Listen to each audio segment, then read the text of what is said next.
अवधूत चिंतन Shri Gurudev Datta. Good morning, नमस्कार friends. So आज होता रविवार आणि असं हे डोशाचं पीठ भिजवलेलं होतं काल रात्रीचं आणि किती छान फुगून वर आलं होतं आणि मस्तपैकी असं फर्मेंटेशन झालं डोशाचं पिठाचं की असं जीवाला थोडी समाधान वाटतं. सो त्यानंतर मी पण पटापटा डोसे काढून घेतले आणि डोसा हा तव्याला न चिकटता येतो माझा. सो त्यामुळे मला ते डोशाचं काही टेन्शनच नाही आणि त्याचबरोबर भैयांना पण वेळ झाला होता. सो त्यासाठी पटपट डोसे काढून घेतले आणि त्यांना आधी नाश्ता तयार करून दिला आणि डोशासोबत खायला मी बटाट्याची भाजी बनवली होती आणि चटणीसुद्धा आईंनी चटणी केली होती. त्यानंतर आज खूप म्हणजे खूप हॅपी होते मी, कारण की आज ह्यांनी येऊन शॉकच दिला होता.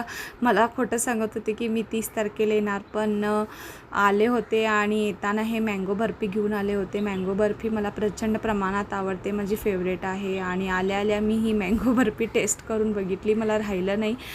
नंतर असा हा नाश्ता प्रिपेअर केला. सो ह्यांना पण दिला नाश्ता करायला आणि चंगू मंगू पण माझी दोन्ही बसली होती, कारण की त्यांचा फेवरेट नाश्ता होता आणि मी पण नाश्ता केला, कामं आवरली आणि मम्मीकडे गेले, कारण की मम्मी पण 2 दिवसांसाठी मावशीकडे गेली होती कोल्हापूरला. सो तिथे जाऊन दुपारचं थोडं जेवण करायचं होतं आणि आजचा बेत होता जेवणामध्ये अंडा करी. सो त्याची तयारी करून घेतली होती. एकीकडे सलाडची तयारी केली आणि एकीकडे हे सगळे मसाले असे चिरून वगैरे घेतले आणि लोखंडी तव्यात, म्हणजे ज्यामध्ये मी भाकरी करणार होते त्याचमध्ये हे सर्व मसाले मी छानपैकी भाजून घेतले आणि मसाला बारीक वगैरे करून झाल्यावर नंतर हे असे गरम गरम भाकरी करून घेतले पटापटा आणि भाकरी करून झाल्यावर इकडे अंडा करी पण फोडणी दिली आणि मस्तपैकी अंडा करीला असा कलर आला होता, तवंग सुटलं होतं आणि नंतर सगळीजण जेवले आणि मी पण असं मुलांना वगैरे भरवून मी पण जेवण केलं. सो असा होता आजचा दिवस. थँक्यू.